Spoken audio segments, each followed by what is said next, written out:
ਸਤਿ ਸ਼੍ਰੀ ਅਕਾਲ ਜੀ, ਤੁਹਾਡਾ ਮੇਰੇ ਚੈਨਲ ਦੇ ਵਿੱਚ ਇੱਕ ਵਾਰ ਫਿਰ ਤੋਂ ਸਵਾਗਤ ਹੈ। ਅੱਜ ਮੈਂ ਫਿਰ ਆਪਣੇ ਜੋ ਕਿ ਵਿਦਿਆਰਥੀ ਨੈਟ ਦੀ ਤਿਆਰੀ ਕਰ ਰਹੇ ਹਨ ਉਹਨਾਂ ਦੇ ਲਈ ਤੀਜੇ ਯੂਨਿਟ ਦੇ ਵਿੱਚੋਂ ਹੀ ਪ੍ਰਸ਼ਨ ਬਣਾ ਕੇ ਲੈ ਕੇ ਆਈ ਹਾਂ। ਪੰਜਾਬੀ ਕਿੱਸਾ ਕਾਵਿ ਦੀ ਉਤਪਤੀ ਦਾ ਕਾਰਨ ਹੈ ਹਿੰਦੂ ਰਹਿਤਲ ਤੇ ਮੁਸਲਮਾਨੀ ਰਹਿਤਲ ਦਾ ਆਦਾਨ ਪ੍ਰਦਾਨ, ਆਰਥਿਕ ਰਾਜਨੀਤਿਕ ਪਰਿਪੇਖ, ਹਿੰਦੂ ਤੇ ਮੁਸਲਮਾਨੀ ਰਹਿਤਲਾਂ ਦੀ ਟੱਕਰ, ਰਾਜਨੀਤਿਕ ਪਰਿਸਥਿਤੀਆਂ ਦਾ ਯੋਗਦਾਨ। ਕਿੱਸਾ ਕਾਵਿ ਦੀ ਉਤਪਤੀ ਦਾ ਕਾਰਨ ਹਿੰਦੂ ਰਹਿਤਲ ਤੇ ਮੁਸਲਮਾਨੀ ਰਹਿਤਲ ਦਾ ਆਦਾਨ ਪ੍ਰਦਾਨ ਹੈ, ਇਸ ਲਈ ਇਸ ਦੀ ਪਹਿਲੀ ਆਪਸ਼ਨ ਠੀਕ ਹੈ। ਪੰਜਾਬੀ ਵਿੱਚ ਕਿੱਸਾ ਯੂਸਫ ਜ਼ੁਲੈਖਾ ਦਾ ਸਭ ਤੋਂ ਪਹਿਲਾ ਲੇਖਕ ਹੈ ਦਮੋਦਰ, ਹਾਸ਼ਮ, ਅਹਿਮਦ ਯਾਰ, ਹਾਫਿਜ਼ ਬਰਖੁਰਦਾਰ। ਹਾਫਿਜ਼ ਬਰਖੁਰਦਾਰ ਸੀ ਜਿਨ੍ਹਾਂ ਨੇ ਸਭ ਤੋਂ ਪਹਿਲਾਂ ਕਿੱਸਾ ਯੂਸਫ ਜ਼ੁਲੈਖਾ ਲਿਖਿਆ ਸੀ, ਇਸ ਲਈ ਇਸ ਦਾ ਸਹੀ ਉੱਤਰ ਸੱਸਾ ਹੈ। ਪੰਜਾਬੀ ਵਿੱਚ ਕਿਸ ਕਿੱਸਾਕਾਰ ਨੇ ਪ੍ਰੀਤ ਕਥਾ ਦਾ ਅੰਤ ਸੁਖਾਂਤ ਵਿੱਚ ਕੀਤਾ ਹੈ? ਵਾਰਿਸ ਸ਼ਾਹ ਨੇ, ਮੁਕਬਲ ਨੇ, ਅਹਿਮਦ ਯਾਰ ਨੇ, ਫਜ਼ਲ ਸ਼ਾਹ ਨੇ। ਮੁਕਬਲ ਇੱਕ ਅਜਿਹਾ ਕਿੱਸਾਕਾਰ ਸੀ ਜਿਨ੍ਹਾਂ ਨੇ ਪ੍ਰੀਤ ਕਥਾ ਦਾ ਅੰਤ ਸੁਖਾਂਤ ਵਿੱਚ ਕੀਤਾ ਸੀ, ਇਸ ਲਈ ਇਸ ਦਾ ਸਹੀ ਉੱਤਰ ਮੁਕਬਲ ਹੈ। ਚੰਡੀ ਦੀ ਵਾਰ ਦੇ ਬਿਰਤਾਂਤ ਵਿੱਚ ਹੈ ਊੜਾ ਪੁਰਾਣਕ ਦੇਵੀ ਦੇਵਤਿਆਂ ਦਾ ਕਥਾ ਵਰਣਨ, ਐੜਾ ਪੁਰਾਣ ਕਥਾ ਦਾ ਨਾਟਕੀ ਰੂਪਾਂਤਰਣ, ਈੜੀ ਦੁਰਗਾ ਸਪਤਸ਼ਤੀ ਦਾ ਪੰਜਾਬੀ ਰੂਪ, ਸੱਸਾ ਪੁਰਾਣ ਕਥਾ ਦੀ ਪੁਨਰ ਵਿਆਖਿਆ। ਚੰਡੀ ਦੀ ਵਾਰ ਦੇ ਬਿਰਤਾਂਤ ਵਿੱਚ ਹੈ ਦੁਰਗਾ ਸਪਤਸ਼ਤੀ ਦਾ ਪੰਜਾਬੀ ਰੂਪ, ਇਸ ਲਈ ਇਸ ਦੀ ਸਹੀ ਆਪਸ਼ਨ ਈੜੀ ਹੈ। ਅਗਲਾ ਪ੍ਰਸ਼ਨ ਹੈ, ਦੋਹੀ ਦਲੀ ਮੁਕਾਬਲੇ ਰਣ ਸੂਰੇ ਗਰਕਣ, ਚੜ ਤੋਪਾਂ ਗੱਡੀ ਟੁਕੀਆਂ, ਲੱਖ ਸੰਗਲ ਖੜਕਣ, ਕਾ ਪੰਕਤੀਆਂ ਕਿਸ ਵਾਰ ਦੀਆਂ ਹਨ?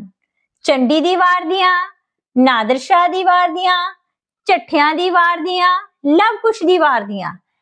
ਇਹ ਪੰਕਤੀਆਂ ਨਾਦਰ ਸ਼ਾਹ ਦੀ ਵਾਰ ਦੇ ਵਿੱਚੋਂ ਲਈਆਂ ਗਈਆਂ ਹਨ, ਇਸ ਲਈ ਇਸ ਦਾ ਸਹੀ ਉੱਤਰ ਐੜਾ ਹੈ। ਵਾਰ ਦੇ ਲੱਛਣ ਹਨ ਊੜਾ ਨਾਇਕ ਦੀ ਸ਼ਹੀਦੀ ਤੇ ਦੁਖਾਂਤ, ਐੜਾ ਨਾਇਕ ਦੀ ਹਾਰ ਤੇ ਉਸਤਤ, ਈੜੀ ਨਾਇਕ ਦੀ ਸ਼ਹੀਦੀ ਤੇ ਵਿਰਲਾ, ਸੱਸਾ ਨਾਇਕ ਦੀ ਜਿੱਤ ਤੇ ਸਲਾਂਗਾ।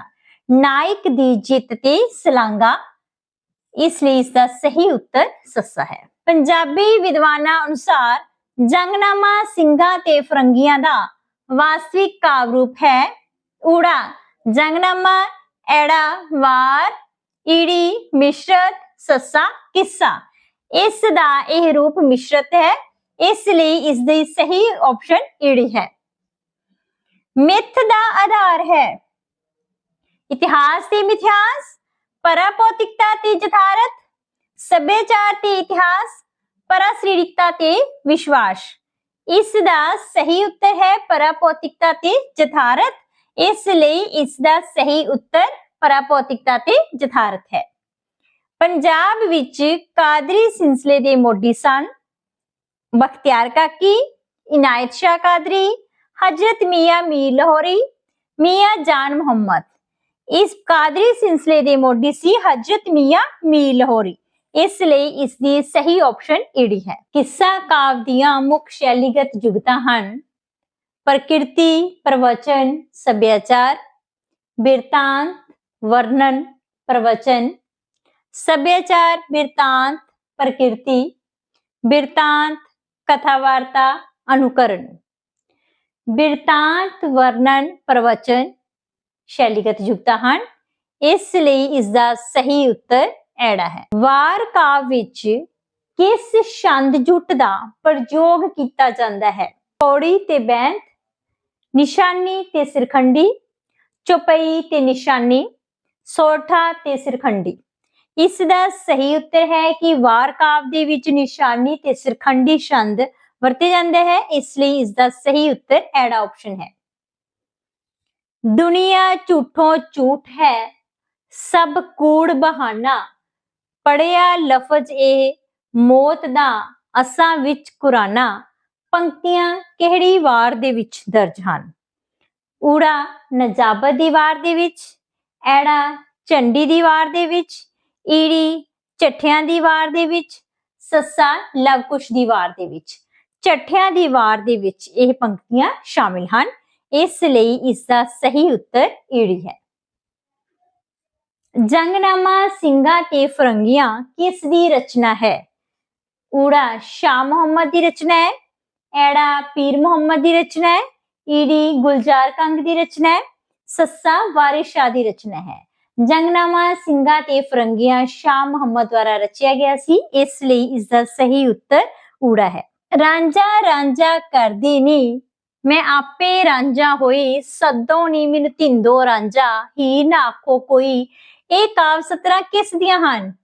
ਬੁੱਲੇ ਸ਼ਾਹ ਦੀਆਂ, ਵਾਰਿਸ ਸ਼ਾਹ ਦੀਆਂ, ਦਮੋਦਰ ਦੀਆਂ, ਮੁਕਬਲ ਦੀਆਂ। ਇਸ ਕਾਵਿ ਸਤਰਾਂ ਬੁੱਲੇ ਸ਼ਾਹ ਦੀਆਂ ਹਨ, ਇਸ ਲਈ ਇਸ ਦਾ ਸਹੀ ਉੱਤਰ ਪਹਿਲੀ ਆਪਸ਼ਨ ਹੈ। ਕਿੱਸਾ ਸੱਸੀ ਹਾਸ਼ਮ ਵਿੱਚ ਸੱਸੀ ਦਾ ਪੁੰਨੂ ਨਾਲ ਇਸ਼ਕ ਕਿਸ ਰੂਪ ਵਿੱਚ ਹੋਇਆ? ਅਨੁਰਾਗ ਦੇ ਰੂਪ ਵਿੱਚ, ਰਾਗ ਦੇ ਵਿੱਚ, ਪੂਰਵ ਰਾਗ ਦੇ ਵਿੱਚ, ਵੈਰਾਗ ਦੇ ਵਿੱਚ। ਪੂਰਵ ਰਾਗ ਦੇ ਵਿੱਚ। ਬੁੱਲੇ ਸ਼ਾਹ ਦੇ ਕਲਾਮ ਦੇ ਮੁੱਖ ਲੱਛਣ ਹਨ ਸ਼ਰੀਅਤਵਾਦੀ ਰੋਹ ਵਿਦਰੋਹ, ਤੌਹੀਦ, ਰੋਹ ਵਿਦਰੋਹ ਸਮਾਜਿਕ ਤੇ ਰਾਸੀ ਚੇਤਨਾ, ਰੋਹ ਵਿਦਰੋਹ ਸਮਾਜਿਕ ਤੇ ਰਾਸੀ ਚੇਤਨਾ, ਤੌਹੀਦ। ਇਸ ਦਾ ਸਹੀ ਉੱਤਰ ਹੈ ਰੋਹ ਵਿਦਰੋਹ ਸਮਾਜਿਕ ਤੇ ਰਾਸੀ ਚੇਤਨਾ, ਤੌਹੀਦ। ਇਸ ਲਈ ਇਸ ਦੀ ਸਹੀ ਆਪਸ਼ਨ ਸੱਸਾ ਹੈ। ਪੰਜਾਬੀ ਕਿੱਸਿਆਂ ਦੇ ਨਾਇਕ ਨਾਇਕਾਵਾਂ ਦਾ ਜ਼ਿਕਰ ਭਾਈ ਗੁਰਦਾਸ ਦੀ ਕਿਸ ਵਾਰ ਦੇ ਵਿੱਚ ਮਿਲਦਾ ਹੈ? 11ਵੀਂ ਵਾਰ ਦੇ ਵਿੱਚ ਮਿਲਦਾ ਹੈ, 27ਵੀਂ ਵਾਰ ਦੇ ਵਿੱਚ ਮਿਲਦਾ ਹੈ, 37ਵੀਂ ਵਾਰ ਦੇ ਵਿੱਚ ਮਿਲਦਾ ਹੈ ਜਾਂ 7ਵੀਂ ਵਾਰ ਦੇ ਵਿੱਚ ਮਿਲਦਾ ਹੈ? ਇਹਨਾਂ ਦਾ ਜ਼ਿਕਰ 27ਵੀਂ ਵਾਰ ਦੇ ਵਿੱਚ ਮਿਲਦਾ ਹੈ, ਇਸ ਲਈ ਇਸ ਦਾ ਸਹੀ ਉੱਤਰ ਐੜਾ ਹੈ। ਇਸ ਤਰ੍ਹਾਂ ਦੀਆਂ ਵੀਡੀਓਜ਼ ਨੂੰ ਦੇਖਣ ਦੇ ਲਈ ਮੇਰੇ ਚੈਨਲ ਨੂੰ ਸਬਸਕ੍ਰਾਈਬ ਕਰੋ ਤੇ ਵੱਧ ਤੋਂ ਵੱਧ ਦੂਜਿਆਂ ਦੇ ਨਾਲ ਸ਼ੇਅਰ ਕਰੋ। ਧੰਨਵਾਦ ਜੀ।